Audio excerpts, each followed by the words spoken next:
Hey, how are you guys? It's Wednesday, so I'm here to share with you my Wednesday wisdom. I'm Kathy Nordyke. I'm the owner of Drop the Leash Pet Sitting, and I want to teach you how to earn extra income through pet sitting. Today I have a special guest I'm super excited to introduce you to. His name is Skow, and he is coming in all the way from Kern County, which is in California. Zach, you are a long way from Ohio, which is where I am, but you guys are doing something really cool over there, and I want my listeners to learn all about it. So Yeah. start by introducing yourself and tell us about Marley's Mutts Rescue. Yeah, so my name is Zach Skow. I'm the founder of Marley's Mutts. This is Cora Rose. She is my personal dog and one of our rescues. We got a few others in the room that you can't see. And I founded Marley's Mutts 12 years ago after being diagnosed with end-stage liver disease. I was given less than 90 days to live. I was in desperate need of a liver transplant, and really working with my dogs helped give me a second chance at life. It helped prevent me from taking my own life first and foremost, and then it provided me the direction and the purpose and the second chance to have another go at life. And in the process, I was able to kind of rebuild my liver and come out of cirrhosis, out of acute cirrhosis, which is very, very rare. And now I still have liver disease. I still have a number of physical complications, but for the most part, I'm doing really good. And our rescue is doing great. We have a 20-acre ranch up here in Tehachapi that is our primary rescue spot. But we are a foster-based organization with about 80 to 100 fosters and about another 30 or so animals living at the ranch, from dogs to cats to pigs to goats. So a lot going on. I wanted to, since you brought it up, I wanted to talk about Ohio. We actually just rescued a dog from Ohio named Courage, a fighting dog. I flew out. He came from Cincinnati. Okay. So flew out that way and drove him back. He had his tongue ripped out, so he couldn't drink or eat. And he was very much so a fighting dog, very, very hard to understand, and a lot of drive, and just a very, very, very wounded boy. And so we brought him out here a couple of months ago, and he's been living with us, not here at the house, but at the ranch. He's doing really, really well. So that's our Ohio connection. I love it. Thank you for rescuing. You said his name is Courage? Courage, yeah. What a cool name. We see, unfortunately, we see a lot of pit bull mixed breeds here in Ohio. A lot of them come down from Cleveland, of course, in Cincinnati, and here in Columbus, where I am. But I'm so happy to hear that you're giving him another chance. That's awesome. He's doing really well. Yeah, awesome. He's making progress. We drove all across. We drove across the United States, and when we started out the journey, he was scared of his own farts, scared of a window, scared of the air conditioner, scared of any person, place, very reactive towards dogs. It was a really interesting process because he was so frail. He was so skinny, and I had to give him subcutaneous fluids basically every 5 hours. So I'm having to poke him in the neck give him fluids intravenously or subcutaneously. And so it was a really interesting trip, plodding along, having to stop every 3 hours to let him out, go to the bathroom, give him fluids. I can only feed him wet food, like these protein balls of wet food, because with no tongue, you can't eat. And so considering, do we put an esophageal feeding tube in his neck? How do we, what are the right steps to do? But we figured it out. We've had tongueless dogs in the past. We rescued Hooch first in 2012. Who had his tongue ripped out, same kind of a situation as a fighting dog. So we had the experience, and we knew we had to do something. So we did, and it's turned out really great. Courage is thriving. So I love it. That's amazing. And I think you already touched on what makes your rescue special, and that is the type of dogs that you take in. Sorry. Super supportive bark. Super supportive bark. Marley's Mutts. Marley's Mutts, they're just throwing it out. That's all that was. That was just love.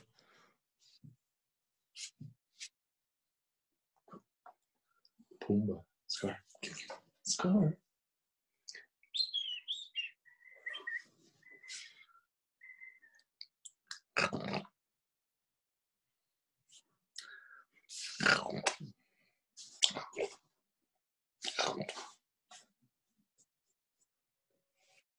My little dirt ball. My little dirt ball. Oh my, sorry about that. Control your pack, ma'am. You can still hear her, but maybe not quite as much. She's outside now. Sorry about that, everybody. Okay. She just wants a couple minutes on camera to sing her love for Marley's Mutts. Yeah, that's all that it is. So we started to talk about what makes your rescue dogs special. Tell us a little bit about Hooch and Marley. Well, I mean, there's a lot of special things about, I guess, our organization. I don't like to say that we're more special than anyone else. You know, there's a lot of, one of the cool things about rescue in this area anyway is that I have a lot of people that I look up to that are involved in this work. I mean, in terms of our kind of circle of friends, I suppose I've been doing this, longer than anybody because, it's been 16 years. Wow. But there's a lot of organizations that I look up to, the LaBelle Foundation, Reverse Rescue, and so many others, Road Dogs, and we all kind of just support each other, keep each other going. And but yeah, what our focus is, and I guess what makes us different is we rescue a lot of special needs animals, a lot of dogs that, like Cora Rose here, who's a double front leg amputee. She's our fifth double front leg amputee. We've had several double back leg amputees as well. And so yeah, our focus, is on helping the throwaways, helping animals that would have no chance. But we, at any given time, we have more than 100 animals at least, usually more like 120, 130.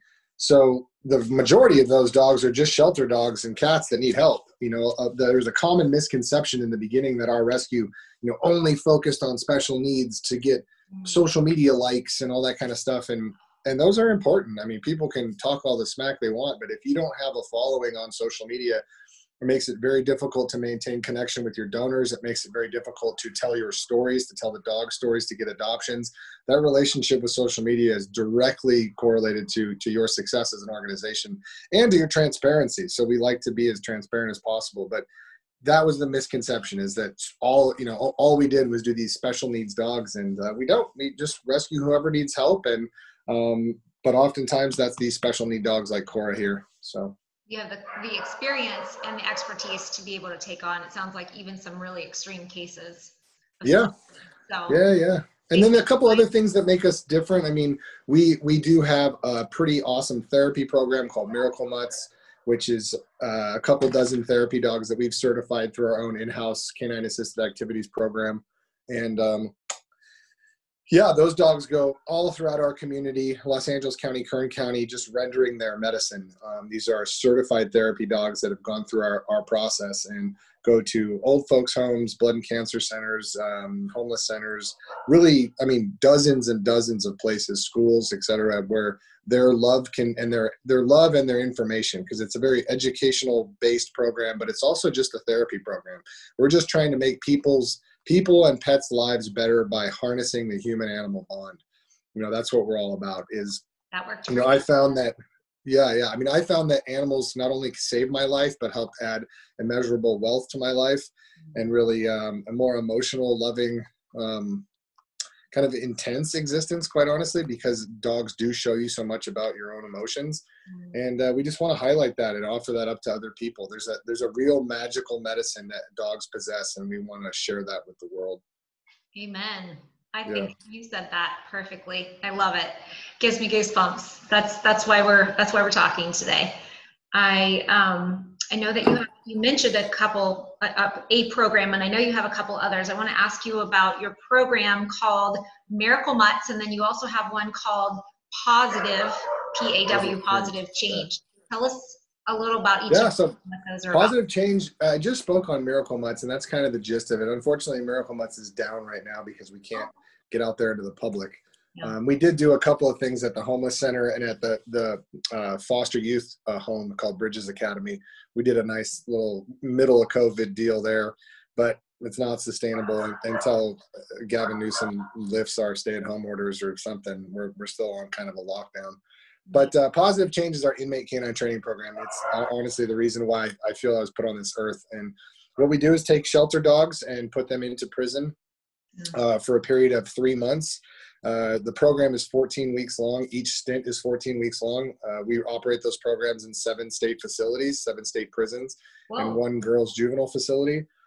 Those programs are going at all times. These are some of the most dangerous prisons in California, in the most dangerous yards in California. And our dogs have really done a whole lot to make people's lives better, give them hope, tap into their own emotions, put down their emotional walls, and really help them understand who they are so that they can be released into society and become productive people. But even more importantly than that is we've created a bunch of pet industry workers, a bunch of dog trainers, behaviorists, pet watchers, and it's just there's a $70 billion industry that is the pet industry, which is double the size of the music industry. And by offering our formerly incarcerated, by giving our incarcerated men and women these tools, when they get out of prison, they have somewhere to go, something to do.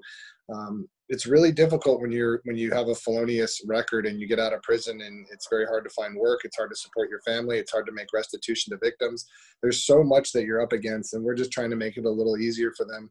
We're trying to believe in them. Yeah. I believe that everybody deserves to be believed in, and everybody deserves a second chance. I got, I don't know how many chances that I didn't necessarily deserve. So I'm just looking to find the potential in the throwaways and really mine talent and good people. There's so many good people in the prison system, and it's just a matter of giving them a little bit of hope and a little bit of attention and a little bit of I believe in you, and really magical things can happen. So that's our focus. Oh my goodness, Zach, you are so inspiring. Really, I love all the things that are coming out of your mouth. And we've had like 500 graduates, 500 or maybe it's like 400 dog graduates, and close to 1,000 men. So and a couple dozen girls. So I'm guessing that those who are listening right now want to know more about your organization, how they can get involved, how they can help. I know that I found you on Instagram. I love seeing all of your posts, and that's how we connected.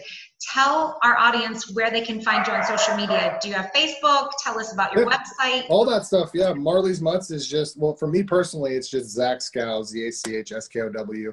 Cora has her own page. It's called the Cora Rose.